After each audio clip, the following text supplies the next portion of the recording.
ఓహ్! Okay. యాక్చువల్‌గా record చేస్తున్నప్పుడు I think I cannot minimize the స్క్రీనా? ఓకే. Just a minute.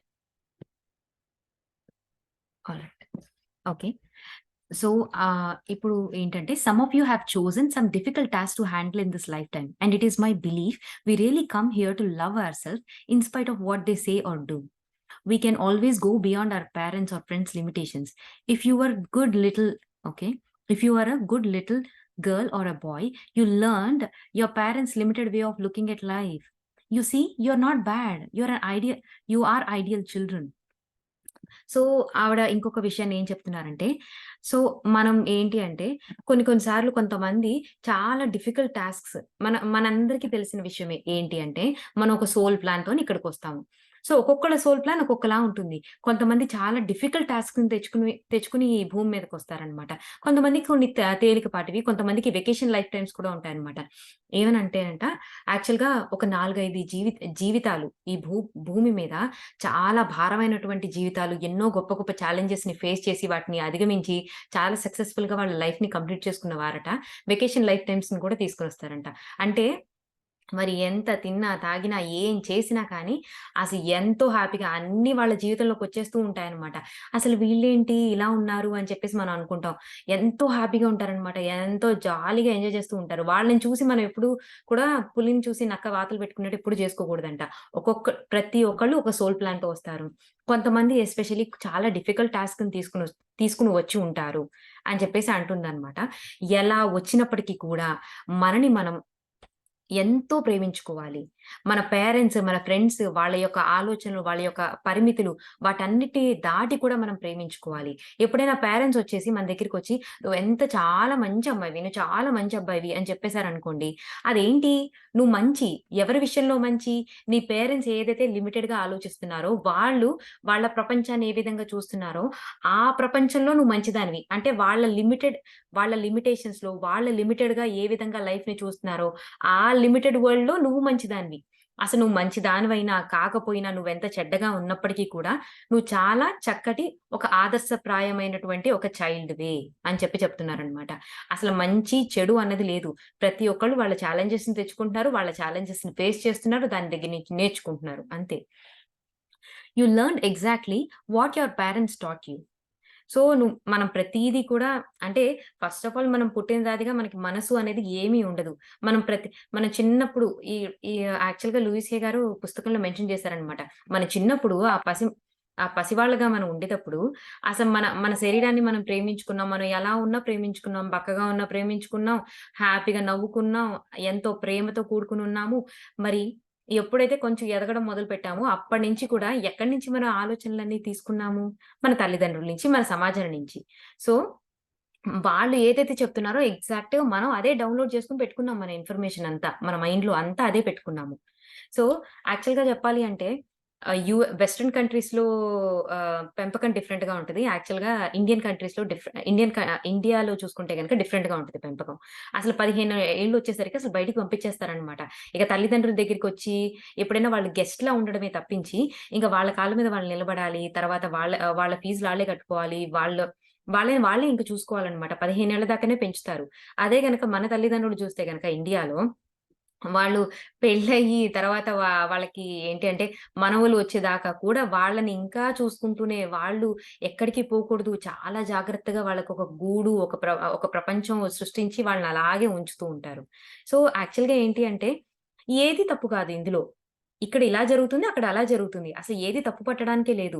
ఇక్కడ వెస్టర్న్ కంట్రీస్‌లో అయితే ఒకసారి తల్లిదండ్రులు ముసలివాళ్ళైతే గనక వాళ్ళు ఏంటంటే ఓల్డ్ ఏజ్ హోమ్స్‌కి పోతారనమాట. అదే ఓల్డ్ ఏజ్ హోమ్ ఇండియాలో చూస్తే గనక ఎంత పెద్ద తప్పు అది. ఎంతో పెద్ద అపరాధం. అవునా కాదా? అసలు ఎంత హీనులు ఈ పిల్లలు తల్లిదండ్రులు అంత జాగ్రత్తగా చూసుకున్నారు, వాళ్ళని వదిలేశారు అంటారు. అదే వెస్టర్న్ కంట్రీస్‌లో ఇట్స్ క్వైట్ నార్మల్ అనమాట. సో, తప్పు ఏది లేదు. ఆహ్, ఆహ్, కరెక్ట్ ఏది లేదు. సో, ప్రతీది కూడా ఏంటి మనం అసలు ఫస్ట్ ఎక్కడి నుంచి నేర్చుకున్నాం? మన పేరెంట్స్ నుంచి నేర్చుకున్నాం. Now that you are grown up, you are doing the same thing.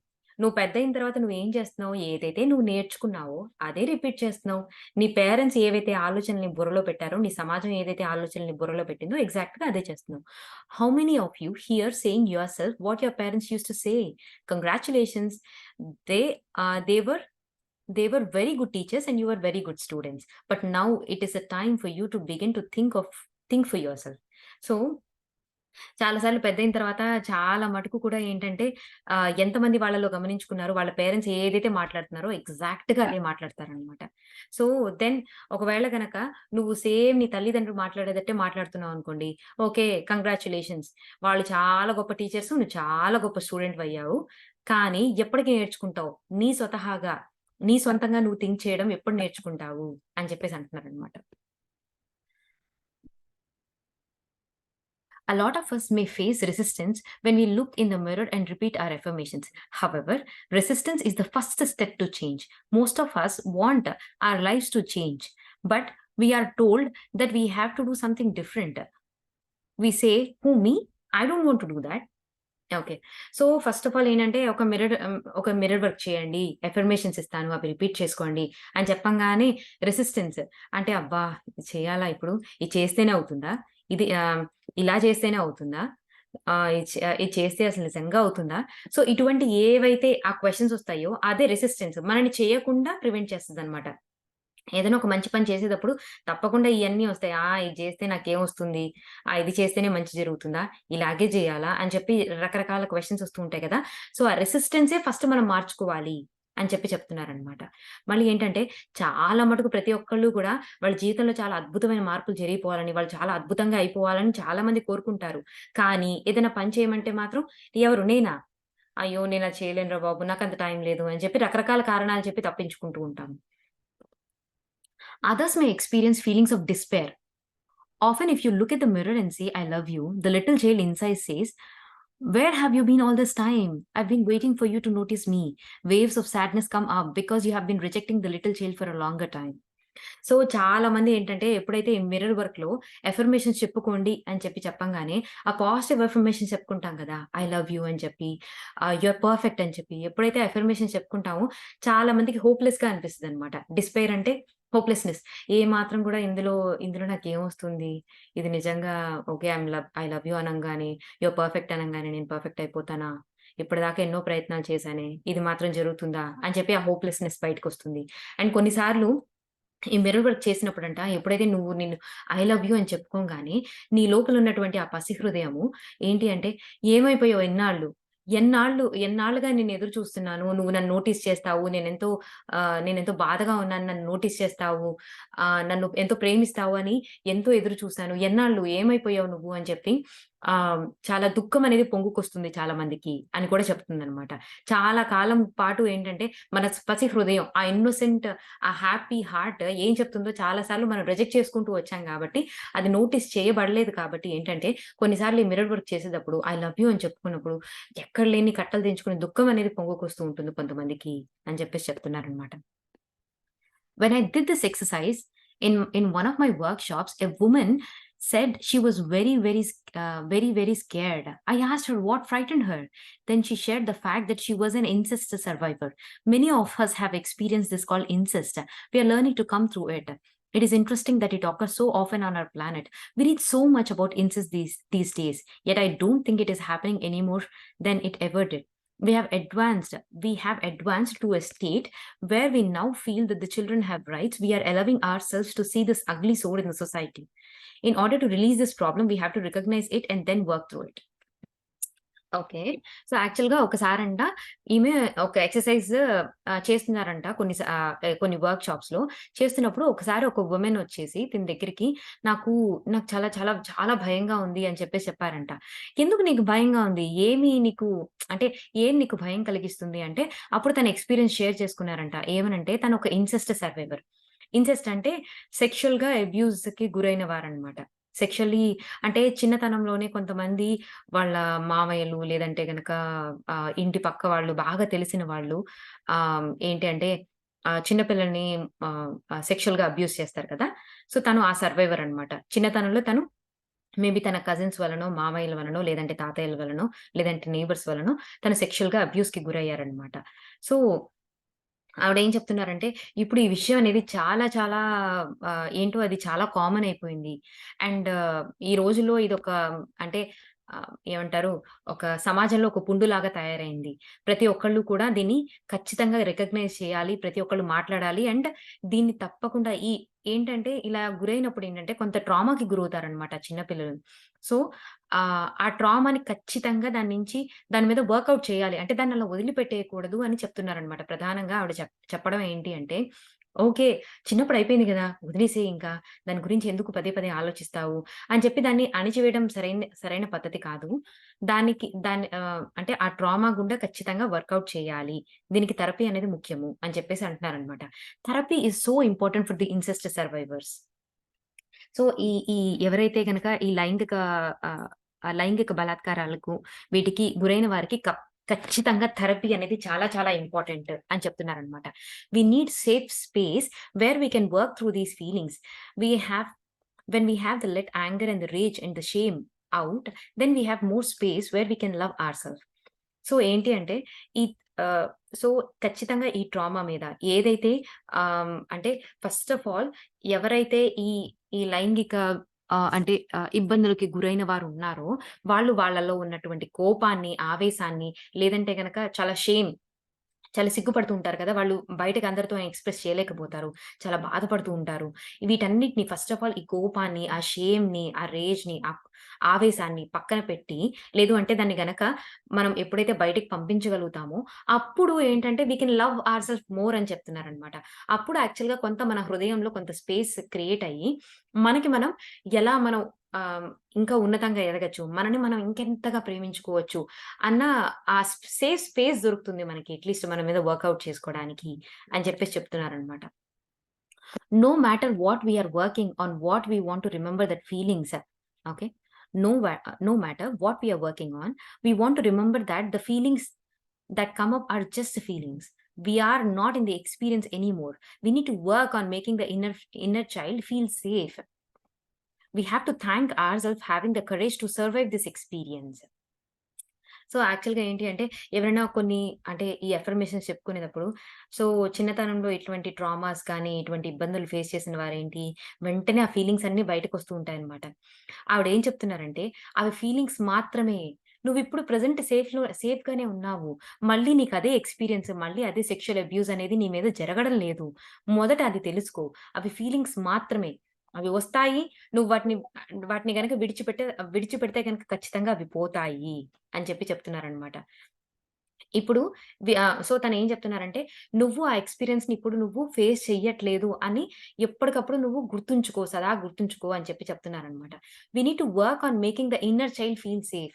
మనలో ఉన్నటువంటి ఆ పసి హృదయం, ఆ గాయపడిన ఆ పసి హృదయాన్ని తనేంటంటే, "నువ్వు సేఫ్‌గానే ఉన్నావు. ఇప్పుడు బావున్నావు నువ్వు. నువ్వు ఇంకా ఆ కండిషన్స్‌లో లేవు" అని తనకి సేఫ్‌గా ఫీల్ అయ్యేటట్టు చేయాలి అని చెప్తున్నారు. అట్ ది సేమ్ టైమ్ ఆ స ఆహ్, ఏదైతే ఆ సెక్షువల్ అబ్యూజ్ ఏదైతే ఉందో దాని నుంచి నువ్విప్పుడు బయటపడ్డావు. నువ్వెంతో ధైర్యంతో no. I'm no. No. No. After few minutes. No. No. No. Sorry. Just a minute. Take I'm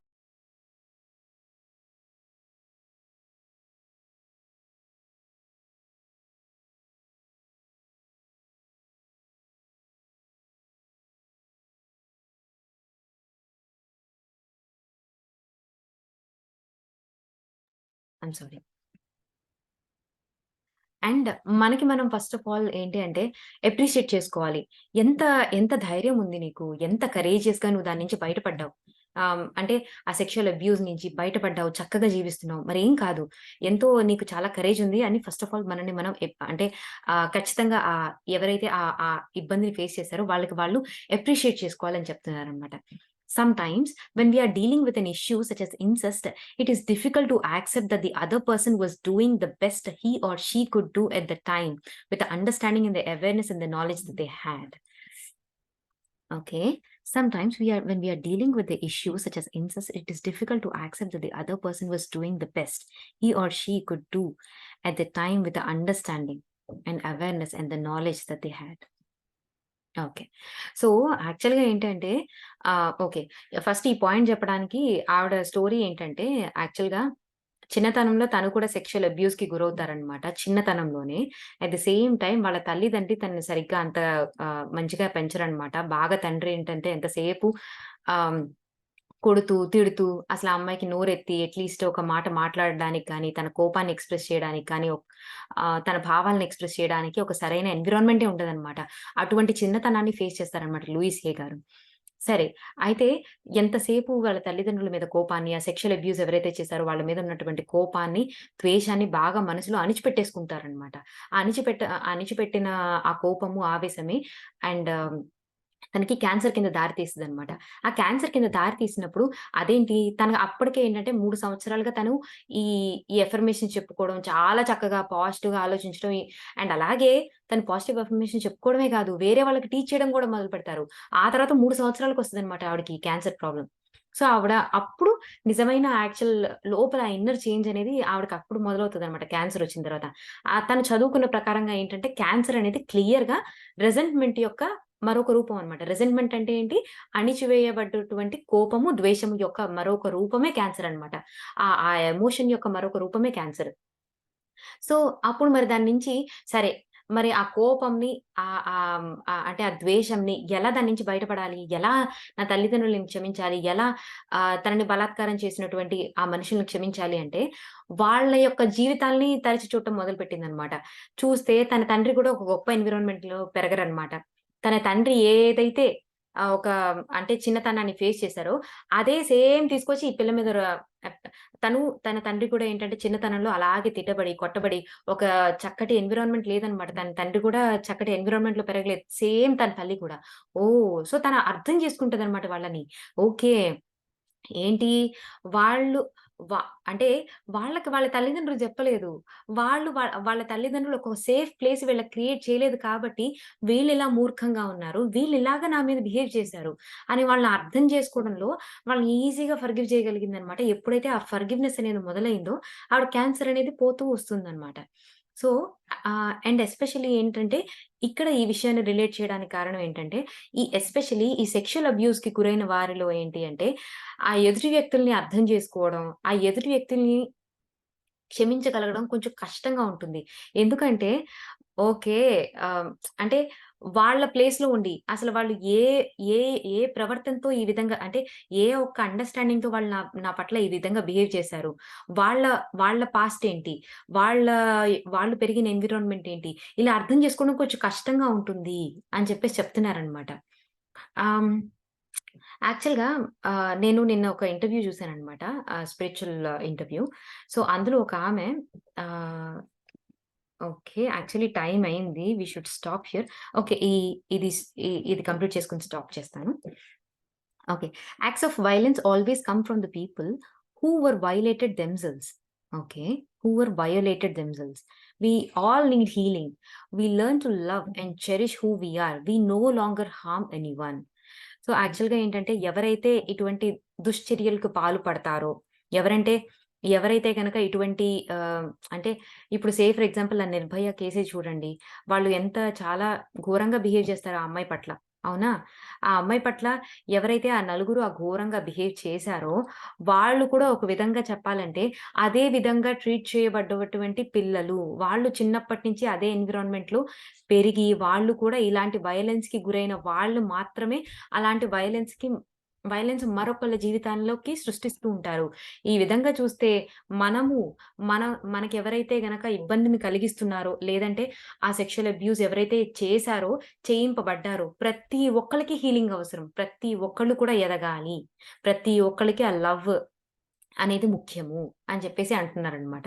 so, ఎవరైతే నిజంగా ప్రేమించబడ్డారో, ఒక ప్రేమ పూరితమైనటువంటి ఎన్విరాన్మెంట్‌లో పెరుగుతారో, చాలా సపోర్టివ్ ఎన్విరాన్మెంట్‌లో, చాలా ప్రేమపూరితమైన ఎన్విరాన్మెంట్‌లో, చాలా మనని మోటివేట్ చేసి, ఎంకరేజ్ చేసే ఎన్విరాన్మెంట్‌లో గనక ఎవరైతే పెరుగుతారో, ఎప్పుడు కూడా వాళ్ళు ఇలాంటి తప్పుడు పనులు చెయ్యరు. వేరే వాళ్ళకి చేయరు. వాళ్ళకి వాళ్ళు చేసుకోరు. సో, ప్రతి ఒక్కళ్ళకి ప్రేమ అవసరము. ప్రతి ఒక్కళ్ళని కూడా అంటే ప్రతి ఒక్కళ్ళు కూడా క్షమించబడాలి. ప్రతి ఒక్కళ్ళకి కూడా ప్రేమించబడాలి అని చెప్పడం అన్నమాట ఆవిడ ఉద్దేశం. అర్థమవుతుంది కదండీ!